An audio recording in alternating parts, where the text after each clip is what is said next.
नैसर्गिक फुलांचे विक्रेते आक्रमक झालेत। प्लास्टिकच्या फुलांची यावेळी होळी करत त्यांनी शेतकऱ्यांनी आंदोलन केलं। दादरच्या फुल मार्केट परिसरामध्ये सध्या प्लास्टिकच्या फुलांची होळी करण्यात आली। रोहित पाटील यांच्या उपस्थितीमध्ये आंदोलन हे करण्यात आलं।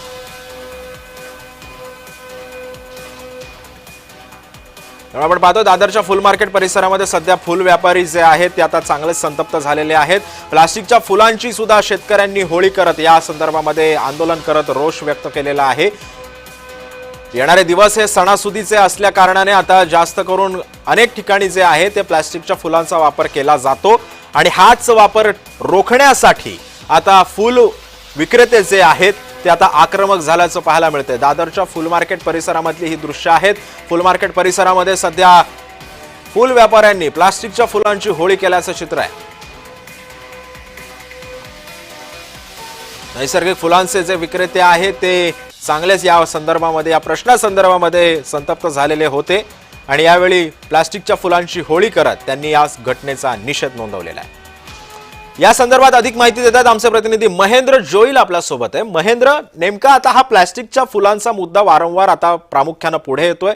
येणारे दिवस जे आहेत ते सणासुदीचे आहेत आणि याच पार्श्वभूमीवरती आता या नैसर्गिक फुलांवरती बंदी घालण्याचा सुद्धा आता या फुल व्यापाऱ्यांनी मागणी केली। काय अधिकचे अपडेट्स आहे? सिद्धेश, पाहिलं असेल तर शासनाकडून ही प्लॅस्टिक जी बंदी आहे त्याच्यावरती लोकांमध्ये जनजागृती करण्यात येते। मात्र या प्लॅस्टिक फुलांमुळे जे आहेत ते प्लॅस्टिक जे फुलांमुळे व्यापारी जे आहेत ते जे फुल विक्रेते आहेत त्यांना मोठं प्रचंड नुकसान होते आणि या संदर्भात जे आहे ते शरद पवार गटाचे रोहित पाटील यांच्याकडून येते दादर येथे फुल मार्केट जवळ येते आंदोलन करण्यात आलं। या ठिकाणी प्लॅस्टिकची जी फुले आहेत ती जाळून जी आहे ती घोषणाबाजी देण्यात आली आणि एकीकडे जे ते फुल विक्रेते आहेत त्यांची जी आहे ती बऱ्याच दिवसापासूनची मागणी होती की प्लॅस्टिक जी बंदी आहे असूनही या फुलांची विक्री मात्र मोठ्या प्रमाणात होते आणि त्यांना याचा प्रचंड नुकसान होत आहे, आर्थिक नुकसान होत आहे।